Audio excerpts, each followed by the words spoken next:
They're going to crush you.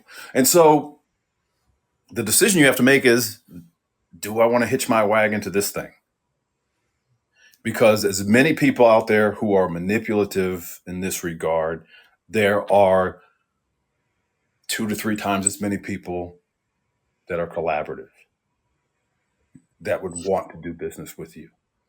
Don't waste your time on them, would be my recommendation. And I know that you're dealing with a manipulative person, but the deal is $10 million. And your commission on $10 million is going to be insane. And you get happy ears and you start to hope that you're reading the situation wrong. You start to hope that they'll get better after the contract is signed. You start to hope that they'll be nicer in the future because that $10 million is so enticing. I'm not telling you what to do. I can only give you recommendations. You are the ultimate arbiter as how you navigate these conversations. I'm putting you in the best chance to maintain your current your current status in life, but more importantly, your sanity.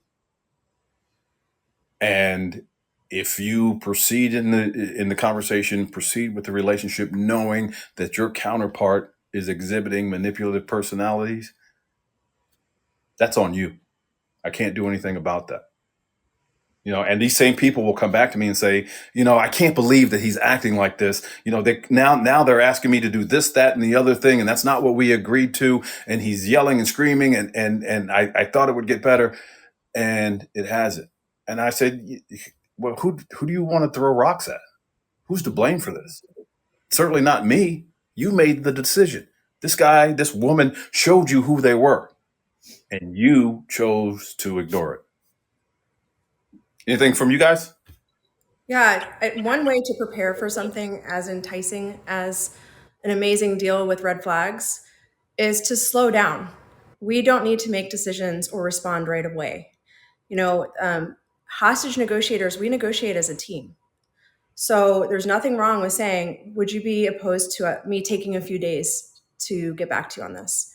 And then go to your people, your team, your advocates, your friends, and walk through all of it, including and especially the red flags that you're feeling, the manipulative behavior, the refusal to respond right away, whatever the behavior is that concerns you. Before responding, we should not respond emotionally, particularly to big deals. So slow it down. Yeah, I would add to that it's critical that you always also fall back on your training. So the quick 2+1, right? Labels, mirrors, dynamic silence. In the middle of some of these attacks, you will have to revert to your skills.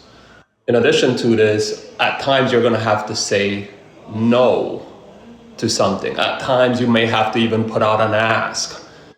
And in those times, that's where you will be using accusations audit. If you're delivering bad news in the middle of an attack, right? Or you're going to make this person feel uncomfortable, you want to fall back on the skills that you are learning, because we can easily, in the middle of these attacks, forget all the skills and just hit back.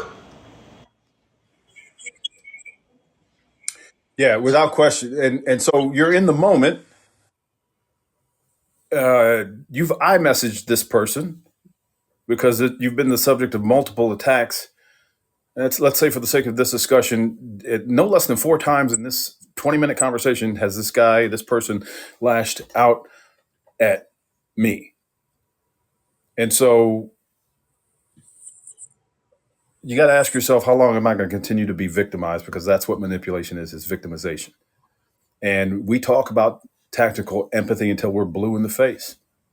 And the necessary actions of subordinating yourself to the other side, deferring to the other side, that in no way, shape, or form is us telling you that you should lay down and roll over for somebody. We're not telling you, I'm not telling you to be victimized by anybody. So in the moment, I'm gonna hit them with a stronger label. To George's point, it sounds like you meant for that to sound as threatening as it did.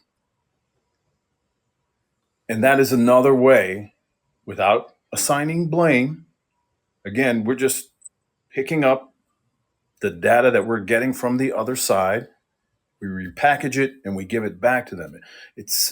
I play with the words specifically. It sounds like you meant for that to sound as threatening as it did.